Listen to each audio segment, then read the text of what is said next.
এটুকু অন্ততপক্ষে আমরা সবাই জানি যে সামনের সময়টা হলো নির্বাচনের সময়।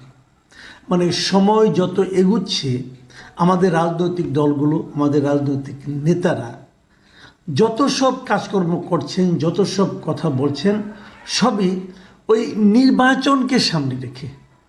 মানে নির্বাচনে তার দল, তিনি নিজে, তার অনুসারীরা কিভাবে ভালো কিছু করতে পারবে, ভালো ফল পেতে পারবে, তার লক্ষ্যেই তারা বিভিন্ন রকম কাজকর্ম করছেন। রাজনৈতিক দলগুলো অন্তর্বর্তীকালীন ডক্টর ইউনূসের সরকারকে কখনো সমর্থন করছেন, কখনো মৃদু সমালোচনা করছেন, কখনো হালকা চাপ দিচ্ছেন।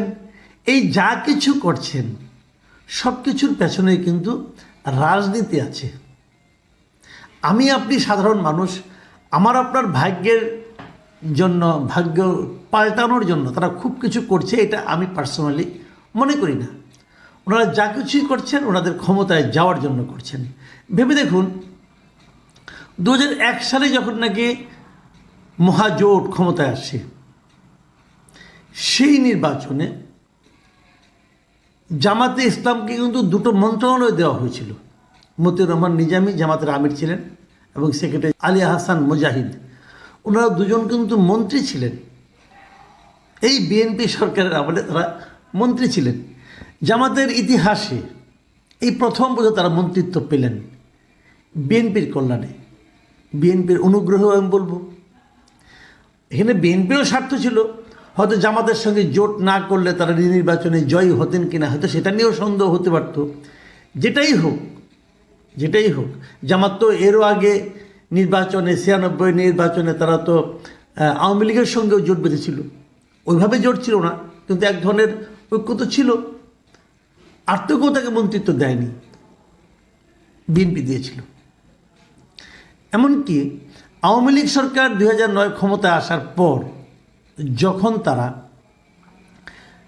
জামাতের শীর্ষস্থানীয় নেতাদের ধরে ধরে ট্রাইব্যুনালে তুলছিল এবং মানবতা বিরোধী অপরাধী বিচার করছিল, তখনও কিন্তু বিএনপির নেতৃত্ব, আমি খোদ খালেদা জিয়াকে বলতে শুনেছি, উনি নিজামী সাহেবের পক্ষে কথা বলেছেন, আমি শুনেছি, আপনাদেরও মনে থাকার কথা।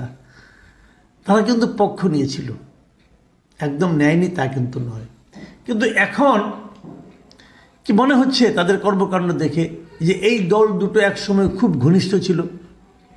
মনে হচ্ছে না, বরঞ্চ মনে হচ্ছে তারা পরস্পরের শত্রুতে পরিণত হয়েছে। কয়েকদিন আগে কুয়েটে যে মারামারিটা হলো, দুদিন আগেই ছাত্রদের মারামারি, সেই মারামারিতে মূল প্রতিপক্ষ কারা কারা ছিল বলেন?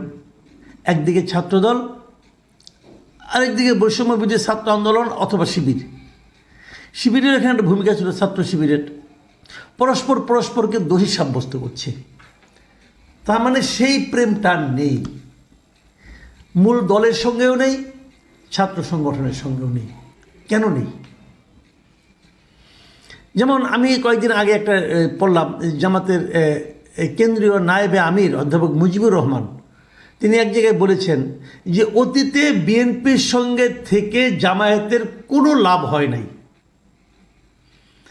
এই যে বলছে যে কোনো লাভ হয় নাই, এই কথাটা কি মানে খুবই সত্য কথা, খুবই সত্য।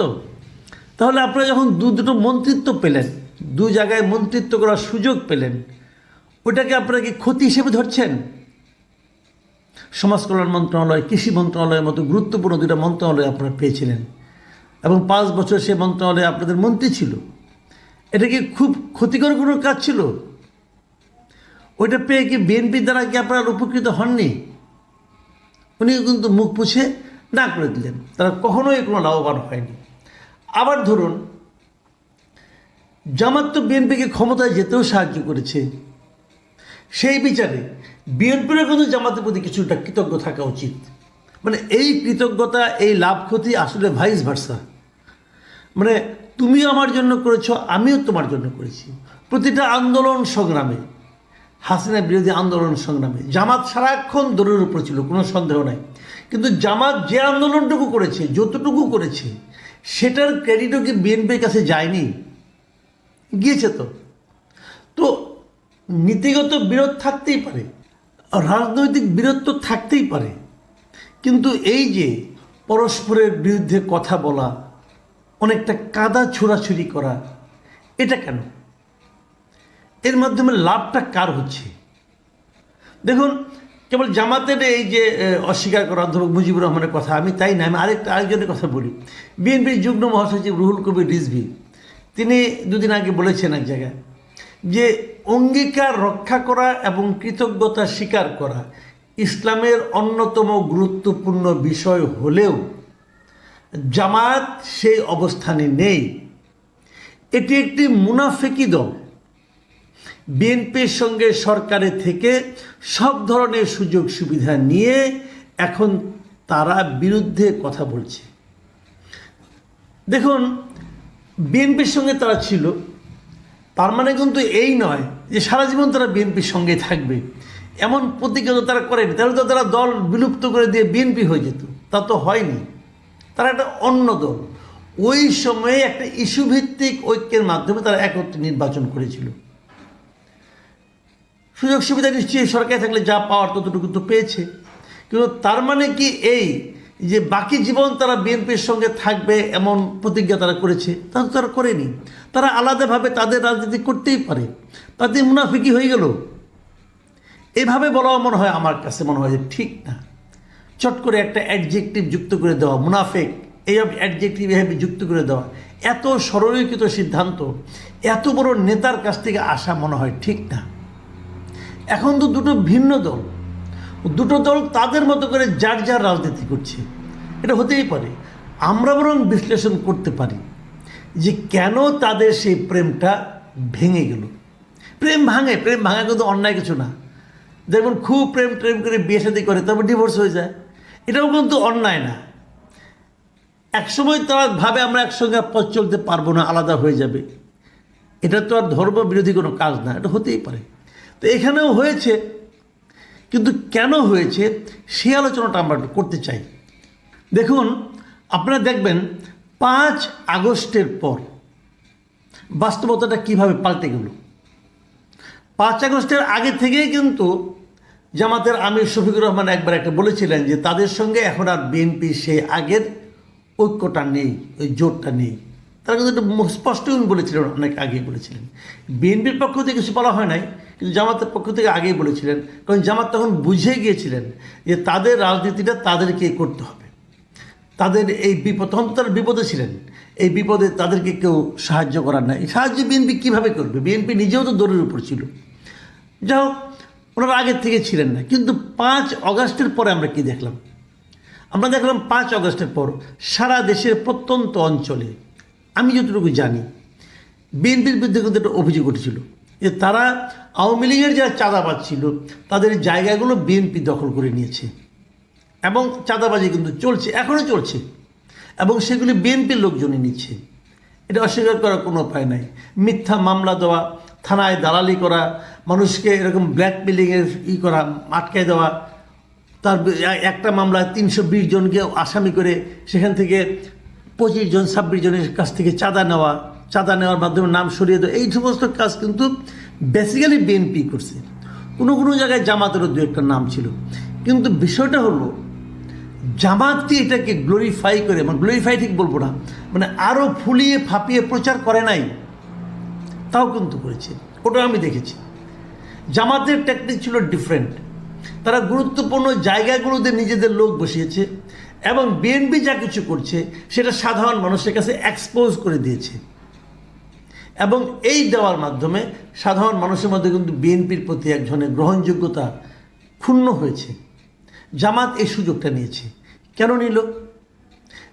এই কারণে যে এই ছাত্রদের যে আন্দোলন, সেই আন্দোলনে কিন্তু জামাত একটা গুরুত্বপূর্ণ ভূমিকা পালন করেছে।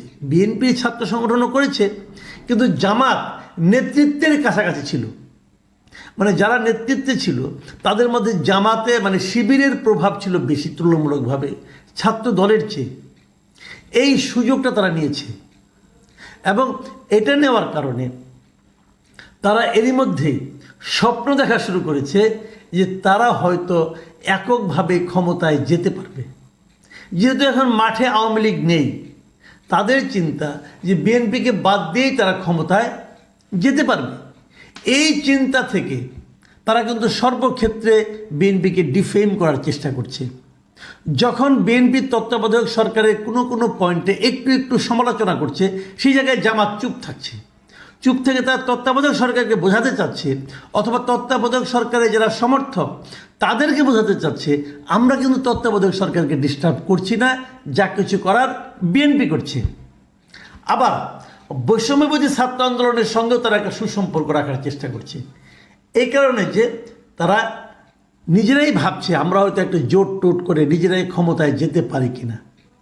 এবং যেহেতু সারা দেশে বিএনপির বিরুদ্ধে চাঁদাবাজির একটা অভিযোগ আছে, ওইটাকে কেন্দ্র করে ওইটাকে ইস্যু করে তারা একটা স্লোগানও কিন্তু এর মধ্যে তাদের পক্ষ থেকে সরাসরি না হলেও পরোক্ষভাবে ছড়িয়ে দেওয়া হয়েছে যে এক স্বৈরাচারকে বিদায় করে আমরা আরেক স্বৈরাচারকে আনতে চাই না। অথবা এমনও বলছে আপনারা তো আওয়ামী লীগ বিএনপি দুদলকে দেখেছেন, এবার একটু জামাতকে দেখুন। এই ধরনের নানা ধরনের স্লোগান কিন্তু তারা তোলার চেষ্টা করছে, সরাসরি না, নানাভাবে ক্যারিকেচার করে, নানা কৌশল করে। এই যে জায়গাটা, এই জায়গাটাই হলো দ্বন্দ্বের মূল কারণ। আসলে দ্বন্দ্বের মূল কারণ আদর্শ কিচ্ছু না। মূল কারণ হলো ক্ষমতায় যাওয়া না যাওয়া নিয়ে। এবং এটা যতই নির্বাচনটা ঘনিয়ে আসবে, এটা আরও বেশি শার্প হয়ে আপনাদের সামনে চোখে পড়বে।